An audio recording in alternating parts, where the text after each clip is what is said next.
Beaucoup de nouveaux concepts se concentrent sur les entrepreneurs. Vous avez notamment la plateforme dédiée aux freelance, The Fiverr, je ne sais pas si vous en avez entendu parler, qui vient de lancer Fiverr Business, une version sur abonnement permettant une collaboration fluide et pratique entre entreprises et freelance.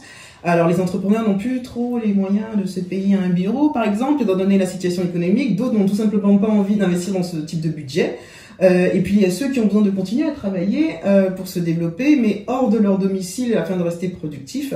Est-ce que vous pensez à l'avenir à proposer cette application pour les indépendants? Alors, il y a 2 ans, c'est comme ça qu'on a commencé. Ah, voilà. On a commencé comme ça il y a 2 ans. Après, nous, on a voulu toujours être sur le marché des entreprises parce qu'il y a plein de problématiques qui sont intéressantes. Et moi qui viens personnellement au départ de tout l'aspect justement conseil en entreprise pour améliorer les nouvelles méthodes de travail, donc j'étais déjà dans la partie télétravail et flexibilité en entreprise.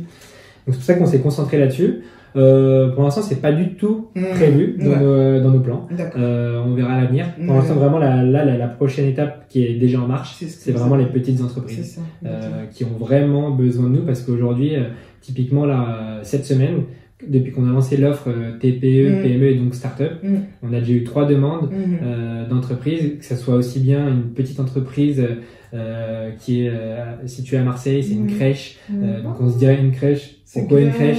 Et finalement, en fait, parce qu'ils ont 7 crèches différentes, plus un siège social. Et donc, du coup, eux, ça leur permet justement d'organiser qui va venir au siège, qui va aller dans chaque crèche.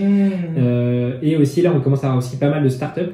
Parce que les startups, notamment, qui sont, qui ont levé des fonds, par exemple, qui sont en pleine croissance, eux, ils ont un problème qui est, tous les mois, ils embauchent des nouvelles personnes. Donc, leur bureau deviennent vite trop petits. Et donc nous, en fait, en leur mettant en place toute une nouvelle organisation du travail qu'on appelle le flex office, on leur permet justement d'avoir un turnover au bureau et avec le télétravail pour travailler à la maison. L'application permet justement d'organiser tout ça. C'est intéressant, Renata, pour notamment votre type de structure. Ouais, bah, pour mon structure, en ce moment, j'ai pas forcément besoin parce que j'ai pas beaucoup de salariés et que les gens, d'ailleurs, j'en ai 3 de professeurs qui donc travaillent avec moi. Il y en a 2 qui sont au Brésil et une qui est en Argentine. Ah ouais, Ils donnent le cours à distance. De toute façon, et par contre, je trouve très intéressant pour mes clients, justement, entreprises, parce que justement, il y a toute cette réflexion basée aussi sur les connaissances de notre cerveau, de gestion du temps, de bien-être, etc. Et avec une performance, on va dire, une productivité associée à ces côtés bien-être, dans lesquels ça rentre forcément les concepts de télétravail. Mais aussi le besoin d'interagir socialement et d'avoir des moments ensemble.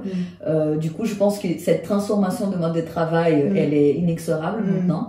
Et ça, c'est vraiment un outil qui est hyper intéressant. J'en rajouterais en France. Parce que c'est des pratiques qui sont adoptées dans d'autres pays depuis longtemps et plus facilement. C'est vrai que les Français aiment On est très le côté de présenter. Voilà, par crainte et manque de confiance.